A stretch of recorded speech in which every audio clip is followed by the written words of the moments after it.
Kaixo eta ongi etorriak gaurko saiora. Gaur platora etorriko da Unai Irigarai, Nafarroako Unibertsitate Publikoko Euskara taldetik. Orain, has gaitezen eguneroko edukiekin.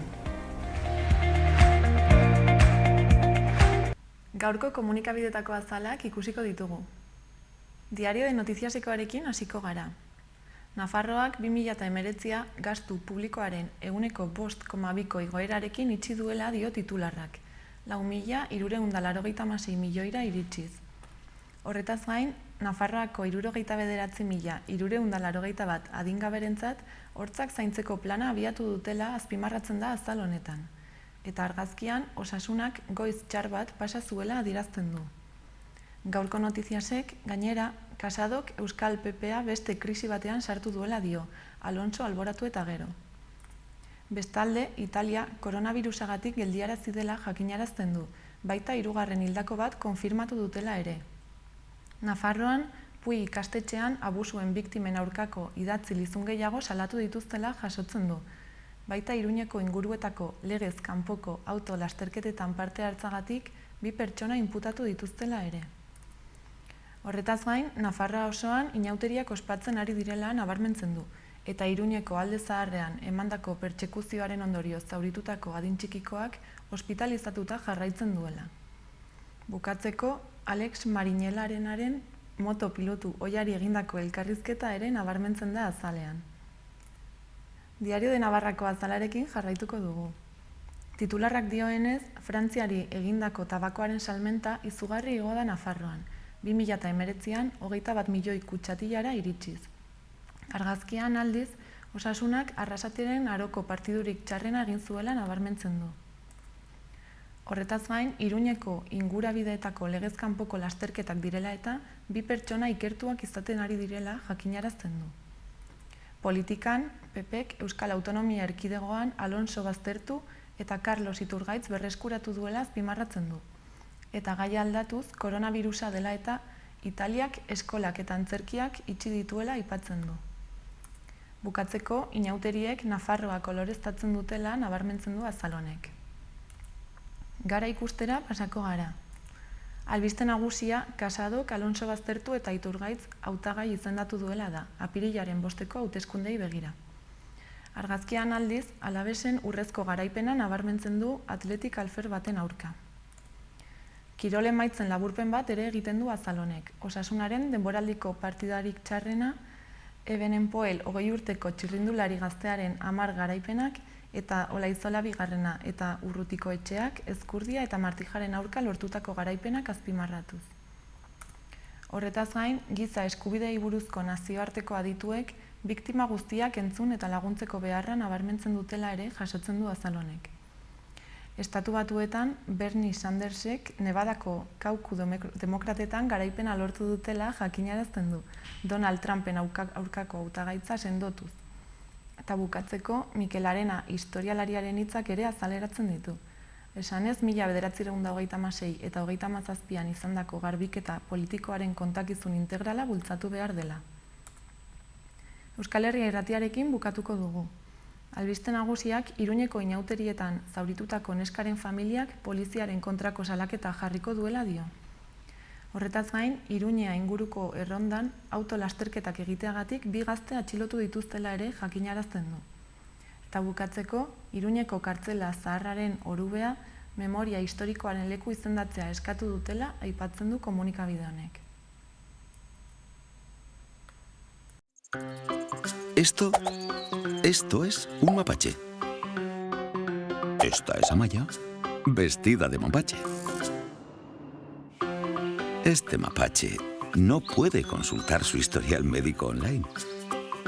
Amaya sí. Amaya sí puede. Carpeta de salud. No sabes que la tienes, pero la tienes. Actívala. Úsala para consultar tu historial médico y mucho más. Nafarroako Gobernua, Gobierno de Navarra.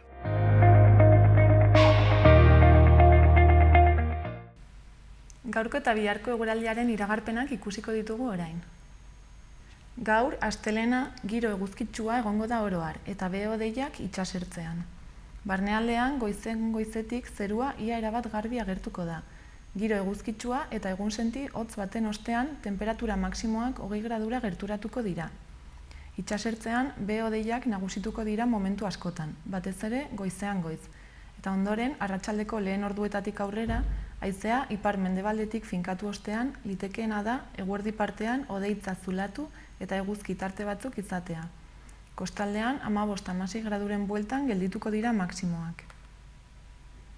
Bihar asteartean eguraldia erabat aldatuko da. Goizean zehar iritsiko den fronte batek euria utziko du eta tenperaturaren jaitsieran nabarmena eragingo du. Goizean goizetik zerua ia estalita agertuko da eta goizak aurrera egin ahala mendebaldetik hasita euritara joko du. Araba eta Nafarroa barnealdeko txoko batzuetan bustiko badu ere, bereziki Kantauri isurialdean egingo du. Nabarmen hoztuko da eta maksimoak 10-14 gradu artean geldituko dira. Arratsalde gauean elurkota 1200-1300 metrora jaitsiko da. Frontea iristearekin batera ipar-mendebaldeko haizea indartu egingo da. Goazen orain gaurko eguneko efemerideak ikustera. 1956ko otsailaren 24ean Juan Perón Argentinako presidente izendatu zuten. Egun berean, baina 1955ean Steve Jobs Apple Computeren sortzailea jaio zen.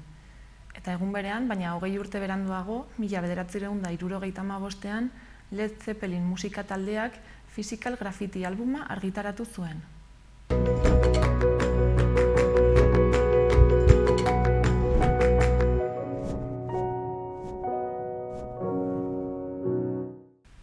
Udalerrietako albisteak ikustera joango gara orain. Barainainen, larunbatean 300 pertsona inguru manifestatu ziren David Plaren aurka ezarritako euroaginduaren aurka. Demokrazia eta bakea leloarekin Daviden familiari babesa eskaini nahi izan zioten. Horretaz gain, Gazteria programatik Barainaingo udaleko berdintasun arloarekin batera, hainbat ekintza antolatu dituzte martxoaren 8 inguruan, emakumeen nazioarteko egunean. Alde batetik, berdintasunaren aldeko fotokol bat eta esaldien lehiaketa egingo dira herriko 3 ikastetxeetan. Bestetik, gaurtik martxoaren 6 bitarte, txapa tailerra egingo dute. Gustuko irudia aukeratu, Baragaztera eraman, inprimatu eta txapa egiteko aukera izango da.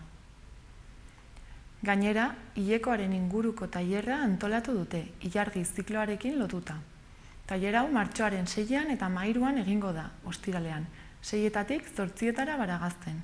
Izen ematea zabalik da martxoaren 4 arte eta doakoa izango da. Azkenik, emakumeen historiari buruzko erakusketa bat egongo da. Emakume asmatzaile eta zientifikoetan oinarritua. Erakusketa Baragazten izango da, martxoaren 2tik 14. Iruñean, bestalde, irriz ziklok umorez eta irriz betetako euskarazko 5 emankizun ekarriko ditu, gazteei eta helduei zuzenduak. Kultur proposamen hori, otsailaren 26ean asteazkenean hasi eta martxoaren 25ean amaituko da. Hitzorduak asteazkenetan izanen dira, 8etan Nafarroako Antzerki Eskolan. Saio bakoitzerako sarrerak 3 euro balio du. Nolanahi ere, bada ziklo osorako abonamendua hartzeko aukera, 10 eurotan. Eskolan bertan. Ane Labaka eta Beatriz Egizabal aktore eta bertsolariek abiatuko dute zikloa. Asteazken honetan, erradikalak ginen ikuskizunarekin. Antzezlanean, bertsoa eta bakarrizketa uztartuta kolokan jarriko dituzte zenbait etiketa. Hala nola, zahartzapena, beldurra, merkatu patriarkala, sexualitatea, indarkeria eta gorputzaren aldaketak. Horretaz gain, Juan Gorritik, kromletxak, totemak, hainbat pertsonaia eta behin urdin bat dituen erakusketa handia aurkeztu du Ziudadelako labean eta lorategietan. Erakusketa Ziudadelan izanen da ikusgai datorren martxoaren 29 arte. Labea aretoan ikusi ahal izanen da honako ordutegi hauetan.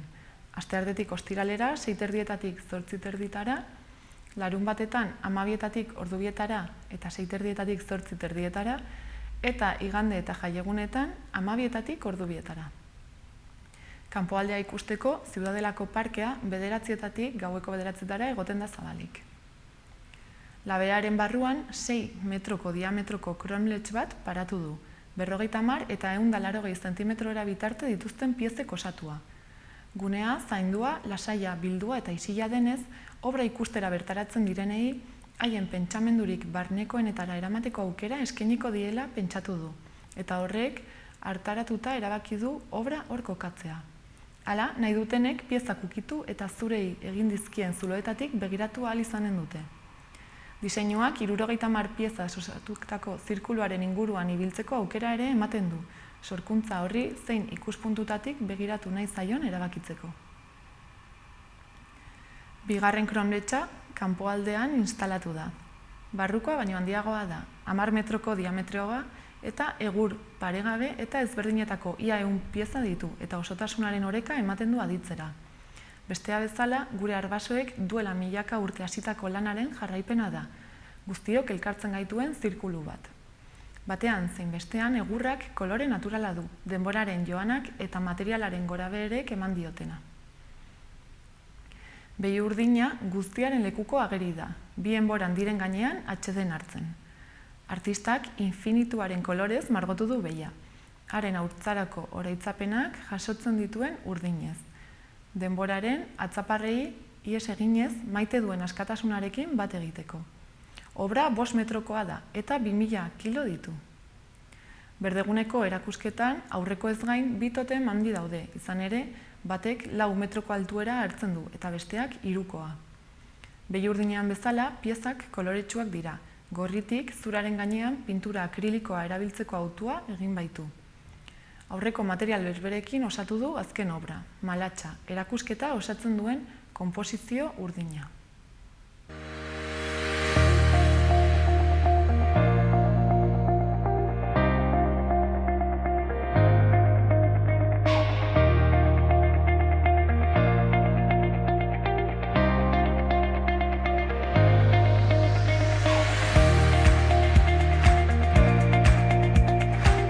Esan bezala, orain Unai Irigarai dugu hemen gurekin, Nafarroako Unibertsitate Publikoko Euskara taldetik. Kaixo, arratsaldeon. Kaixo, arratsaldeon.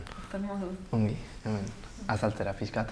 Zer egiten duzuen, ez? Bai, hori Euskara taldetik, dinamika berri bat jarri dugu martxan bigarren seieko ni begira, Euskararen egoera unibertsitatean nahiko, kolokan dagoelako, eta uste dugu momentua dela, behingoz, aldaketa bat emateko Euskararen gaiaren inguruan.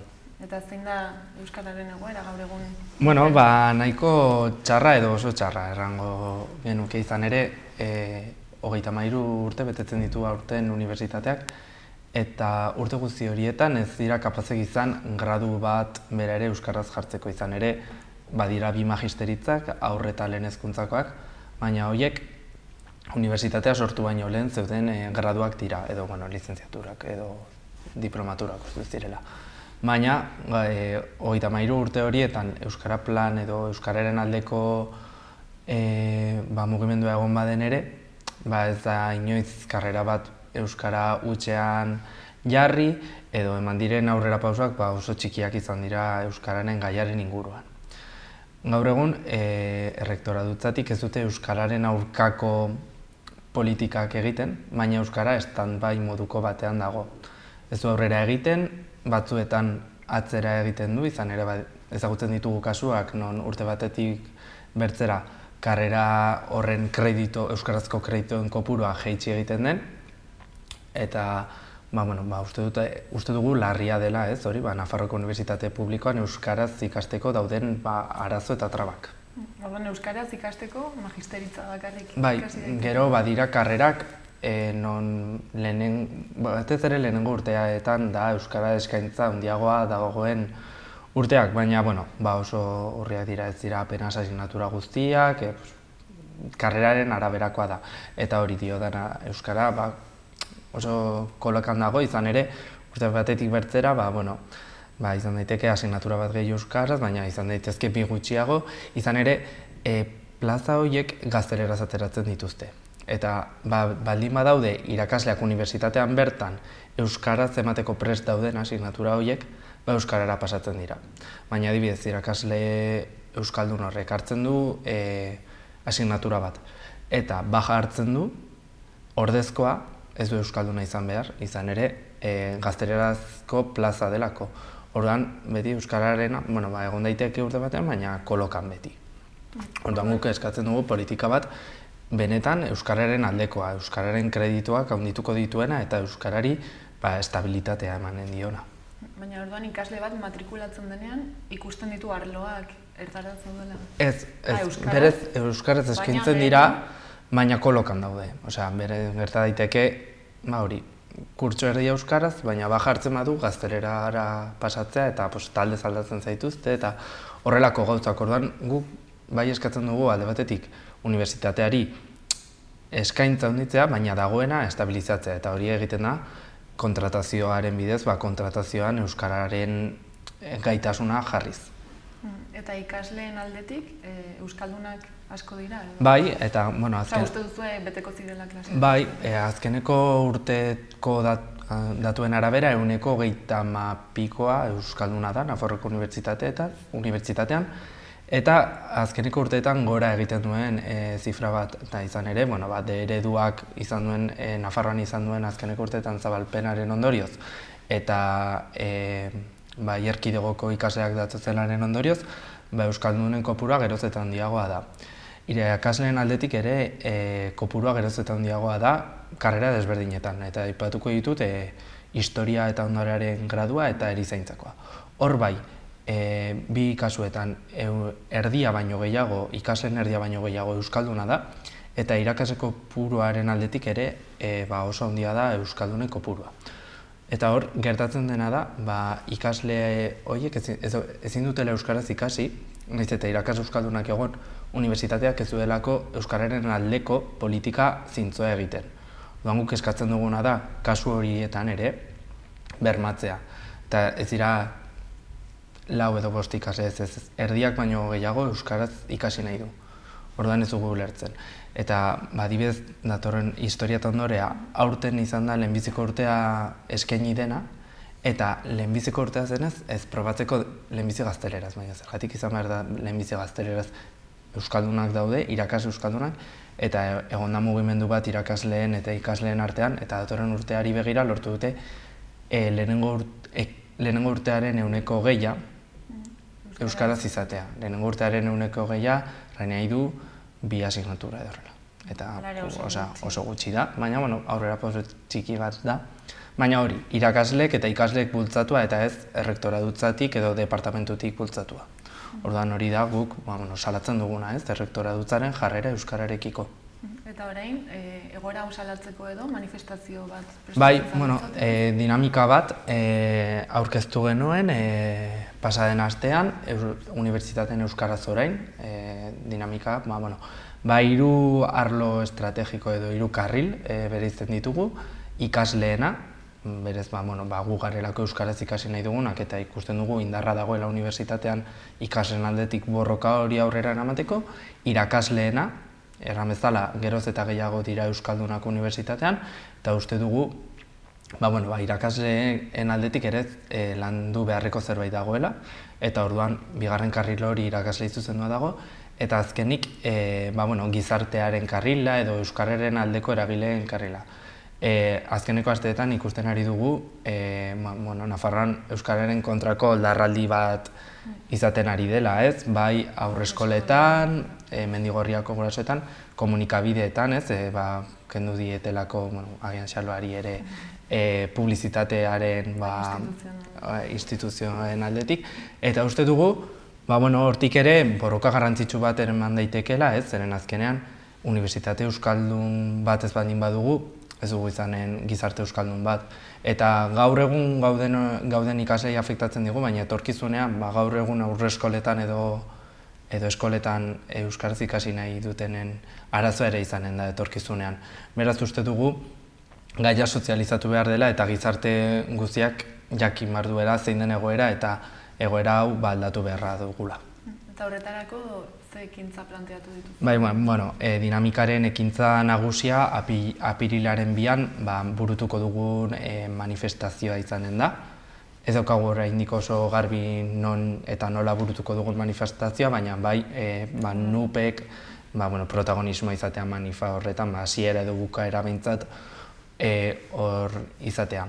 Eta gero manifestazio horri begira hilabete hauetan zehar, batez ere martxoan, ekintza desberdinak burutuko ditugu unibertsitatean euskararen gaia zabaltzeko, sozializatzeko, jendeak mobilizaziora batzeko, eta bertzalde batetik negoziazioan jarraitu nahi dugu bai errektoratzarekin, Nafarroako gobernuarekin edo Nafarroako talde parlamentario desberdinekin, parlamentutik ere legeren bat edo euskararen aldekoa ateratzeko. Erraten dut, negoziatu nahi dugula errektoratzarekin, izan ere aurten, joan den urtean, 2019an, euskararen plana bukatu zen, 2017-2019 urte artekoa. Plan horretan helburuak edo oso txikiak ziren, eta txikiak izateaz gain ez dira bete.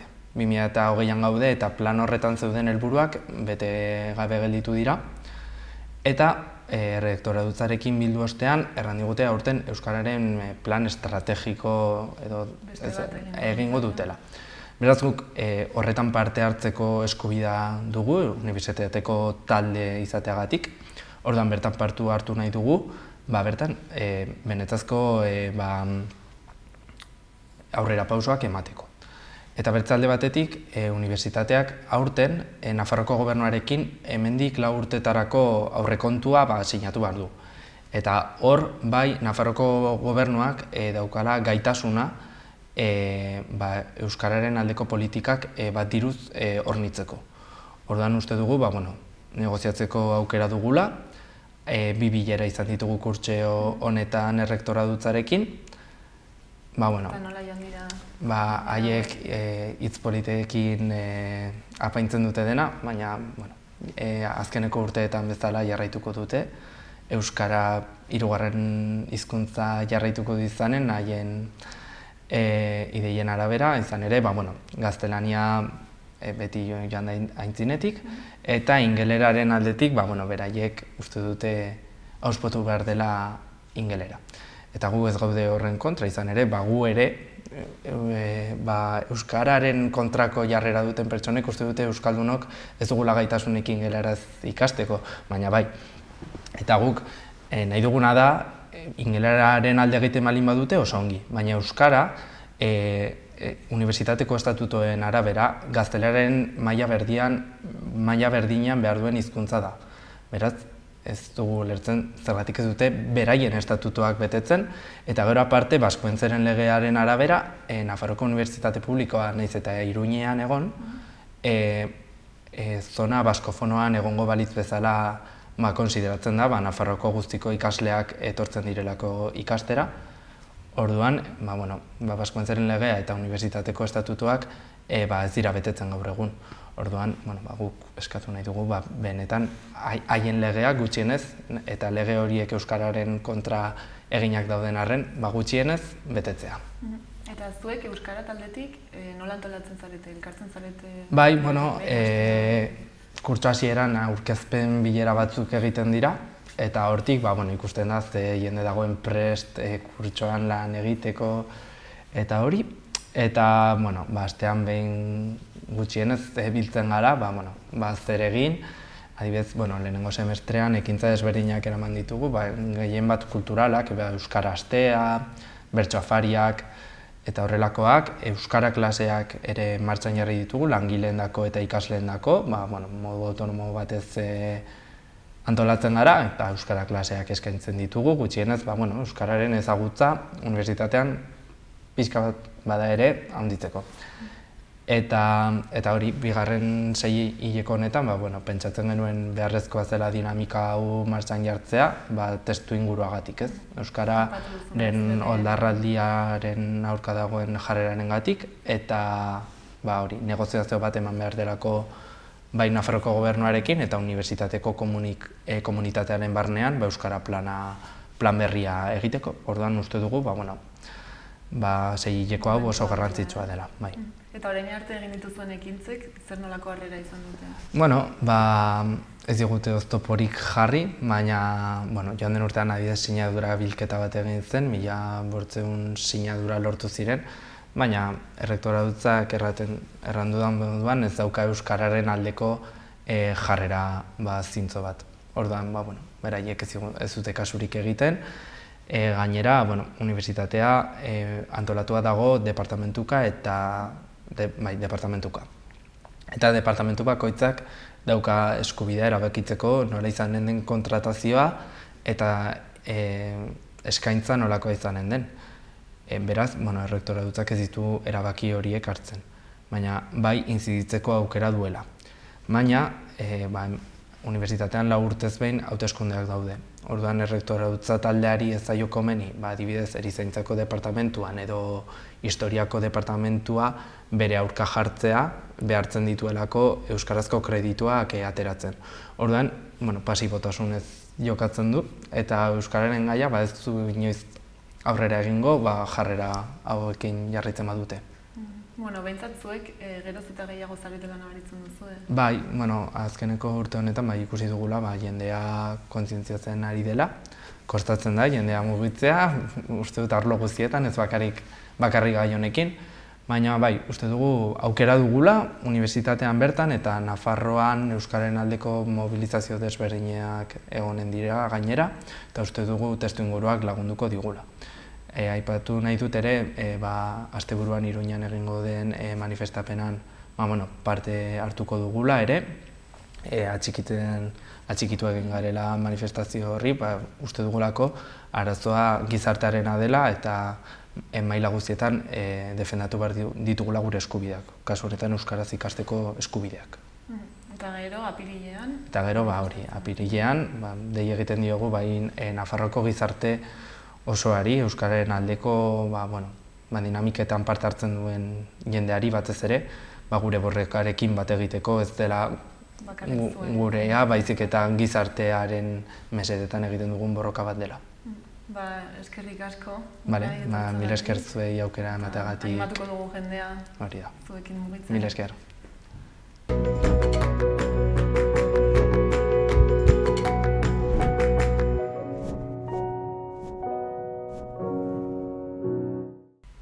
Bukatzeko, goazen aste hontako agenda ikustera. Gaur, Alde Zaharreko inauteriak ospatzen dira. 5:00 merendola egingo da Mañuetako frontoian, eta 7:00 kalejira abiatuko da Nabarreriatik Santa Ana plazara arte. Asteazkenean, ipuin kontalaria egongo da 5:00 Burlatako Axular Kultur Elkartean. Eta asteazkenean ere, baina 8:00 Nafarroako Antzerki Eskolan irriziklo jardunaldiaren barne erradikalak ginen ikuskizuna egongo da 3 euroko sarrerarekin. Egun eta ordu berean bestalde Euskalkien sailkapen berria liburua aurkeztuko du Gotzon aurreko etxeak Zaldiko Maldikon. Ostegunean, Xabier Artieda ipuin kontalariak saioa eskainiko du 6:00 Atarrabiako kulturetxean. Eta ordu berean, Kamixibairekin ipuin kontalariak saioa egongo da San Francisco liburutegi publikoan 4 urtetik gorako haurrentzat eta sarrera librearekin. Ostegunean ere, baina 7:30 eta Karrikirin dena nahi dugu liburuaren aurkezpena egingo da.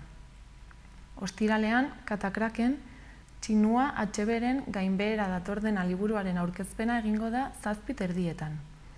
Eta gauean, Totemen, Xabi Bandini eta Izaki Gardenaken kontzertua izanen da. 9:30 hasiko da eta sarrerek 9 euroko prezioa dute. Horretaz gain, larunbatean, Atopia RPG partida antzerkia izanen da 5:00 Katakraken.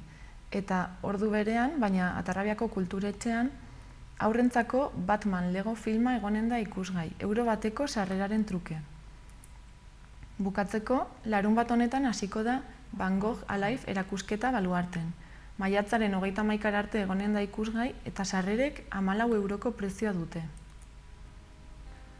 Orain eta gaurko saioarekin bukatzeko Mikel Urakenen bideoklip batekin utziko zaituztegu. Mila esker egoteagatik eta bihar arte.